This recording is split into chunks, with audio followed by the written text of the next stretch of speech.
Boom, what's up, YouTube? I got this video titled Why Jiraiya Left Konoha Before Orochimaru's Invasion. Bro, Jiraiya is one of the best characters in Naruto, bro. If y'all haven't watched Naruto, hey, mute this video for just 3 seconds or something like that because I'm about to say something crazy. Bro, the moment that thing happened to Jiraiya, bro, I actually like I rarely cry when I watch shows, right? But Jiraiya is like one of the super rare characters where I actually teared, man. I teared up. I damn near was like close to sobbing, bro. Hey, but you know what? Let me not make this intro too long. You know what I'm saying? Let's get it. I want to figure out why he was leaving Konoha, why he left Konoha, why he stayed away from Konoha, why he was avoiding Konoha. He might be on like, I'm assuming he's like spying and shit. You know, he's trying to like do kind of like Itachi, you know what I'm saying? Not being involved in Konoha, but at the same time, he's doing his like shadow Kage, Hokage type deal, you know what I'm saying? All right, let's get it. Why wasn't Jiraiya present in the Leaf Village during Orochimaru's attack in the final round of the Chunin exams? That's a good question, isn't it? Because Jiraiya had returned to the village after several years to train Naruto a little bit for the final round, but then he is simply not there for the finals, and that's strange for a couple of different reasons. First, because now that Naruto has become Jiraiya's new student, I guess he would want to watch Naruto fighting and see how he performs against Neji, how he implements the new techniques Jiraiya taught him. That would be pretty good for a teacher to see how his student is doing, so he can implement different types of training, maybe teach Naruto something else. And two, Jiraiya knew Orochimaru was behind the weird things going on in the Chunin exams, and if he had been there, Jiraiya would have been the second or third most powerful ninja available for the Leaf Village after Hiruzen and arguably Guy, depending on how many gates Guy is going to activate there. So Jiraiya's presence there would have been pretty good for the safety of the Leaf Village, and also he obviously wants to stop Orochimaru, his former best friend who defected the village and did all those terrible things. Was Jiraiya a coward? Was he running away from Orochimaru? Was there some other reason for him not to be there? Well, let's talk about it. All right, I get it for the sake of the video, but ain't no way Jiraiya was a fucking coward, bro. What? He was throwing hands with pain, bro. With pain. Throwing hands to the end. Don't you ever put coward and Jiraiya in the same fucking sentence like, oh, night. Goodness. About it. Now, the first and less interesting explanation is going to be the out-of-universe explanation. The reason why Kishimoto didn't really include Jiraiya in the Konoha Crush arc. And that's going to be because Jiraiya would be a narrative problem there. First, because Hiruzen had to fight against Orochimaru by himself. That fight revolved around their relationship, master and student, and if Jiraiya had been there helping Hiruzen out, it would have taken away from that. Also, because Naruto and Sasuke had to go fight against Shukaku by themselves, so the fight would be more interesting. It would have higher stakes, and it would also develop the relationship between those characters. So Jiraiya couldn't really be there to go after Naruto and Sasuke. Because if Jiraiya was in the arena, that's one of the two things he probably would have done right. He would have either go try and help Hiruzen with whatever challenges he's going to face, because Jiraiya wouldn't know Orochimaru was infiltrated as the Kazekage, or he would go after Naruto and Sasuke to make sure they wouldn't die, especially after seeing Shukaku's chakra leaking out in the fight against Sasuke in the arena itself. I mean, I guess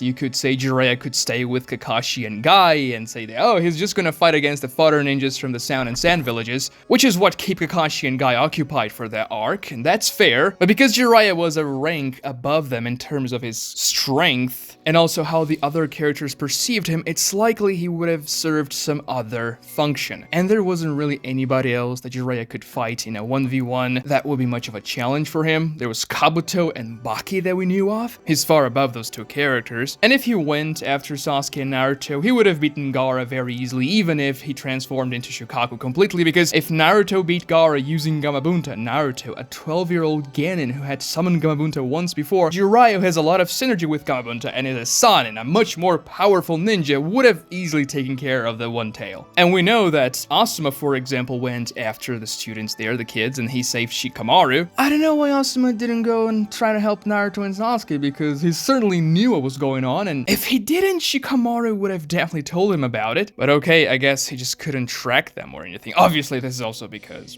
he couldn't be there for the fight. Kishimoto wanted to do a fight between Gaara and Sasuke and then Gaara and Naruto, and that worked great for the story. But then, it's really strange to see how Jiraiya shows up to the Leaf Village in the middle of the attack, because those massive snakes are attacking the village, giving the Leaf Shinobi a lot of trouble, and then Jiraiya shows up and smacks them with Gamma Hero. Ibiki sees Jiraiya showing up and he is surprised to see him there. After all, the guy wasn't really present in the village for a long time. But then there's something weird in their exchange, because Jiraiya asks Ibiki, "Where is Hiruzen? Where is the third Hokage?" And Ibiki says he is in the Chunin exams arena, which, yeah, right? Shouldn't you know that, Jiraiya? Shouldn't you know that the Hokage would be present at the arena during the day of the examinations? Jiraiya would obviously know that that was the day of the examinations, and he would know how they work, because he is a 50-year-old ninja from the Leaf Village who knows a lot of stuff, and maybe you forgot. Fuck. it's not as if Jiraiya is asking, "Oh, did Hiruzen go somewhere else? Did he flee the arena or something?" And that's because Ibiki wouldn't know that. Ibiki was not present in the arena for the fight of the final round of the Chunin exams, so he is just telling Jiraiya what he would know beforehand. Yeah, the third Hokage is watching the Chunin exam finals. How come Jiraiya doesn't know that? It's impossible, right? And then he even thinks to himself, Nah, I "Oh, disagree, man. Humans are flawed. Even the characters in Naruto, maybe he forgot. Maybe he forgot this is the day of the Chunin exams. He's constantly spying on women in saunas and shit, so there's a high possibility that he forgot. oh, don't you dare die, old man." But like, if you really didn't want him to die, couldn't you be present there? When the invasion starts, Orochimaru kinda captures Hiruzen and brings him to the rooftop. And as that's happening, the Sound Four, who were disguised as the bodyguards of the Kazekage, create the four-pronged formation to protect Hiruzen and Orochimaru from anybody from outside, and also create a barrier from within so Hiruzen cannot destroy the barrier and leave to get reinforcements to fight Orochimaru. And the thing is, the Anbu squadron that tries to get to Hiruzen and fails because of the barrier almost makes it. Maybe if Guy had used the gate or if Kakashi had rushed there, they would have been able to interfere in the fight and enter the barrier before it got closed, but they stayed behind protecting their students. However, if Jiraiya had rushed there, Jiraiya, a legendary Sanin, it's likely he would have been able to enter the barrier at least, which means he could have definitely protected Hiruzen during the fight against Orochimaru. And if Hiruzen by himself was able to seal Hashirama and Tobirama as well as Orochimaru's arms with Jiraiya's help, it's likely they would have won the fight. Alternatively, Jiraiya could simply use a reverse summon to take Hiruzen out of there if he thinks they're in trouble. So there were several things Jiraiya could have done to help Hiruzen out in that situation, and the same thing goes for Sasuke and Naruto fighting Gaara. But he arrives in the middle of the invasion, and yeah, the implication is that Jiraiya stood there in the Leaf Village fighting against the invaders after that first initial scene. It's just that he doesn't appear anymore during that arc up until we see Hiruzen dead.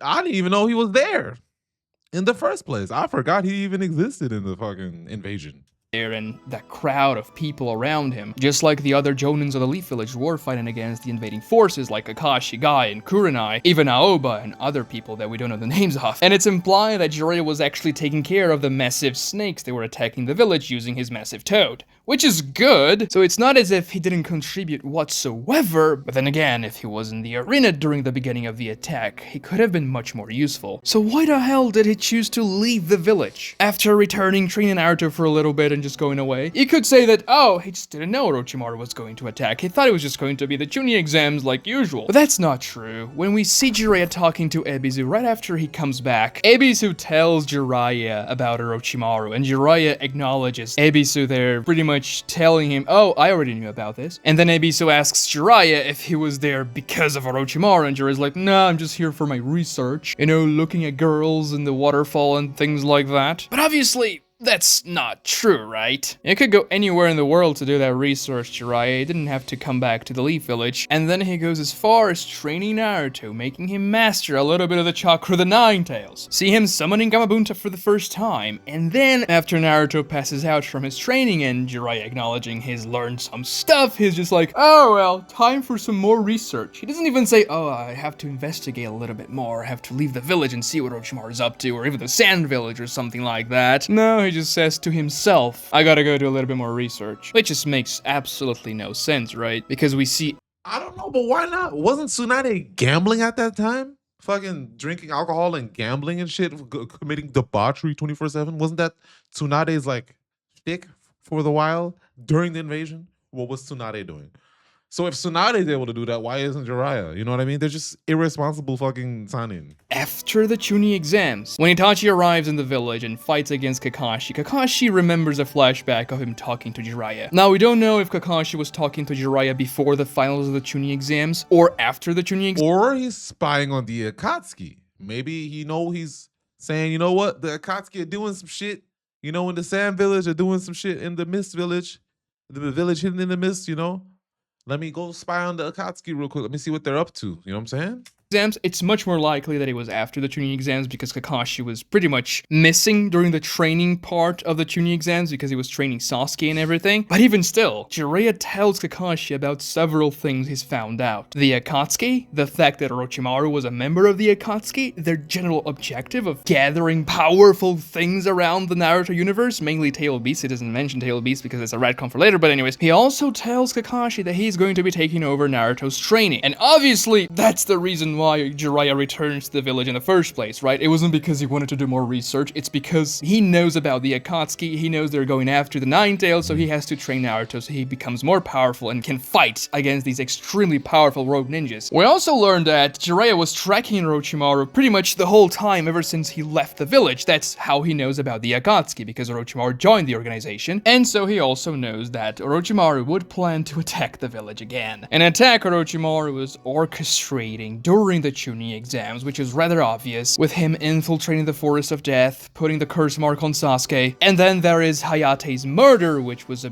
big thing during that break from the preliminaries and the final round, which essentially put the entire Leaf Village on edge and made them ready themselves for an imminent attack. So there are a few possibilities as to why Jiraiya was not present there. What was he doing? Hey, everybody, you know, give their condolences to Hayate, man. Poor dude. Poor dude. He had like 3 seconds of screen time and just died. Poor guy. And I thought he was going to give him a run for his money, but he didn't really do much.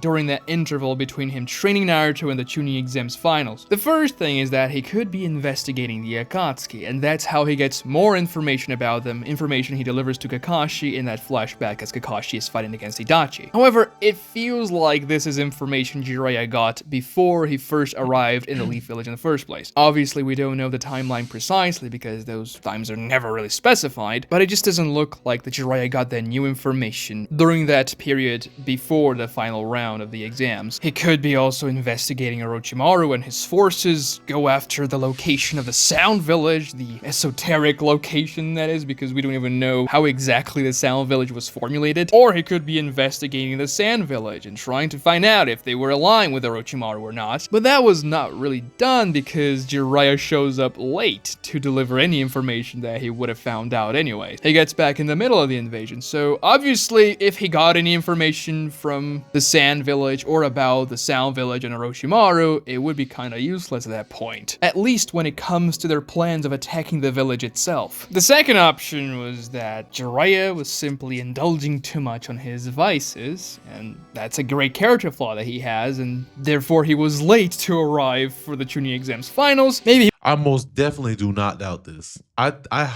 highly think this is exactly what was going on. Because, like I said, Tsunade was doing the same shit, wasting time, gambling money, wasting all kinds of resources, wasting all kinds of time, wasting her fucking chakra on making her look young and shit. Bullshit. he was even drunk there, that's why he wouldn't know where Hiruzen was, and so he couldn't even help during the invasion, because it kind of feels like it, right? It would be interesting to tie up Jiraiya missing there for the finals with a character flaw, which it could have been developed later. Another one of those character flaws could be that Jiraiya simply was afraid of facing Orochimaru again. Maybe not afraid of dying, but afraid of facing the consequence of his failures. After all, he was the one who couldn't bring Orochimaru back, just like Naruto was the one who couldn't bring Sasuke back. So he felt guilty about it, and he simply didn't want to face Orochimaru. However, that's not really developed in the following arc in the search for Tsunade when Jiraiya literally fights against Orochimaru. And if something like that happened to Jiraiya before, if he was afraid of facing Orochimaru for whatever reason, then this had to have been developed more during their confrontation at the end of the arc. But no, it seems like they are defaulting to their usual personalities when fighting each other. This would be something interesting that could add a lot to Jiraya's character. Something similar could be done to explain why Jiraiya was missing from the Leaf Village for such a long time when his godson, Naruto Uzumaki, the child of his greatest pupil, the child that was named after a character from his book, was growing up alone as a Jinchuriki in a village that was mostly hostile to him, with no parents, completely alone, living in a dirty... I gotta say, as far as I know, man, the third Hokage, and Jiraiya and Kakashi a little bit, you know what I'm saying? Because he was supposed to like watch over him as well, as far as I know, while he was in the Anbu. But like, they did him dirty, bro. They didn't keep, as far as I know, Minato's like wish. They didn't respect his wish, man. They didn't treat Naruto like shit. I wonder why they didn't respect Minato. Apartment while his godfather was traveling around the world peeping on girls. You could have developed Jiraya's character to make him regret what happened to Minato, to make it so that facing Naruto again would be something painful for Jiraiya because it would remind him of him not being able to protect Minato. Maybe Jiraiya doesn't feel worthy of his title as a god. Yeah, but you're just making it worse by not protecting Naruto. You're being even worse of a douchebag then. If that's the case, I don't like Jiraiya no more. I'm kidding. Father, because he couldn't protect Minato, and therefore he wouldn't be able to protect Naruto. And maybe he could join that with his vices as well. Maybe he wasn't able to protect Minato back in the day because he was drunk or seeing some ladies of the night. Oh, that's crazy. If that's the case, then Jiraiya's really a goofy ass character. And therefore he feels even more. And when he finds out that the Akatsuki is at large and they are going after the Nine Tails, something that Jiraiya knows is inside of Naruto, he needs to protect Naruto. He needs to swallow his pride, swallow his sorrow, and protect his godson and finally fulfill his mission. Unfortunately, this is never really done, and it always feels like Jiraiya's character is supposed to be this pinnacle of moral virtue, except for when he is going after ladies, which is most of the time treated as a joke. The ninja vices are not really developed or anything. Even though they do exist in the Naruto universe, it's not treated as a problem for Jiraiya. The only time one of the ninja vices comes close to being a problem for him is when Itachi casts a genjutsu on a very hot lady to lure Jiraiya away from Naruto so that they can go and capture Naruto, but we know Itachi was never even intending on capturing Naruto to begin with because he was a double agent for the Leaf Village. And regardless of that, Jiraiya notices she was under a genjutsu and he goes after Naruto, saving him in the nick of time, saving Sasuke as well, meaning that Jiraiya's character... But didn't Jiraiya know Itachi was a double agent? Or did only Hiruzen know?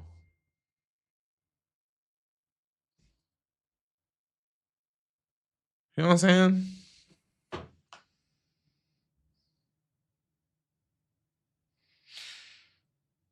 saying? My bad, guys. Wait, let me reply. Flaws were never really tied to the development of the character itself. And honestly, if he had been this guilty for not coming back to Naruto, for not raising Naruto properly like a godfather should do when the parents die, that's literally the function of a godfather. And yet formally, this may not even exist in the Naruto universe. I believe the Japanese word he uses is different than godfather, but it was translated as godfather when they're talking about Naruto's name, when Kushina is pregnant and everything. But the sentiment is the same, isn't it? It's heavily implied that Minato's parents were dead and Kushina's parents as well, especially Kushina's we know because she was an orphan. But Minato didn't have parents either, and the closest one that... How many people don't got parents? Goodness gracious. Could raise Naruto would have been Jiraiya in this situation, and yet he only returns 12 years after the fact. Even though he was present in the Leaf Village, shortly before Kushina gives birth to Naruto, because we see in the scene of Minato telling Jiraiya about Naruto's name that Kushina was very pregnant. And yes, it's implied that Jiraiya was just passing by the village because he was surprised seeing Kushina pregnant, even though her belly was pretty big already, meaning that he didn't know for a pretty long time, so he was away from the village. And I know Jiraiya has the prophecy that he has to go travel around the world to find the new child of the prophecy to become the guy that... I can't believe Kabuto whooped Tsunade's ass like that. I cannot believe it to this day. Tsunade, man. You should have never been Hokage. They should have made Mike Guy Hokage or something. It's going to guide the world to peace. But like, maybe But Mike you Guy could is have actually kind of stupid, so I don't know. pause that for a little while to raise Naruto, or at least help him out a little bit and not show up 12 years later. So the only way to make this work a little bit better is to make Jiraiya guilty and ashamed of himself. So much so that he doesn't want to face Naruto and the consequence of him not raising Naruto and guiding him when he was so young, and he also doesn't want to face Orochimaru and his past failures of not being able to bring his best friend back to the village or convince him not to be an evil psychopath. And we see Jiraiya had completely given up on Orochimaru when he talks about Naruto wanting to go after Sasuke, and Jiraiya's like, no, give up Naruto, it's useless. It happens right after Naruto takes a beating to Sasuke in the final valley in part 1, and Jiraiya's trying to convince Naruto not to go after Sasuke because it's a worthless effort. Sasuke's too far gone, he's decided to go after Orochimaru, and Jiraiya is kind of talking from experience there, but Naruto says, hell no, I am never gonna give up on that. Which could have been used to develop Jiraiya's character as well. The character who had given up on his former friend, a much older and wiser character, is learning something new from his very young pupil that seems to have inherited. That makes a lot of sense, you know, because I can see why the character building would make Jiraiya a stronger character. Like, maybe if Naruto would have never said that to Jiraiya, he would have never fought pain. But because of Naruto's talk no jutsu, maybe that's why he got that strength from. So maybe that's where he got his strength from. To the will of his father and the will of fire. As it stands, however, this is never really developed. And Jiraiya dies. It's very tragic when he dies because he does build a bond with Naruto. But if they also share this tragedy between each other regarding Jiraiya's character, I would say Jiraiya's death would have been even more impactful. Watch this video right here if you want to learn about the Jiraiya retcon. Don't forget to like this video, subscribe. Boom! Thank you, Dr. for this video, man. Hey, if anyone of y'all want to see more of my videos, please. You know what? Never mind. I won't say please. Press that subscribe button now. No, I'm kidding. Please press that subscribe button, man. I'm trying to get, more, more fucking, what's the word? What's that word? More motion, you know what I'm saying? Because I got a full-time job, you know what I'm saying? I don't have much time to edit these shits. I can't pay nobody to edit these shits, you know what I'm saying? So I gotta do shit myself, or I just don't edit them at all, you know what I'm saying? If y'all want my videos to get better, if y'all want me to, like, you know what I'm saying, improve them shits, please hit that subscribe button. That would help a lot. Please hit that like button, you know what I'm saying? And I'll see y'all in the next video. And make sure to write or send me, DM me a video you want me to react to, or just let me know down in the comments below. I'll see y'all later. I'm out.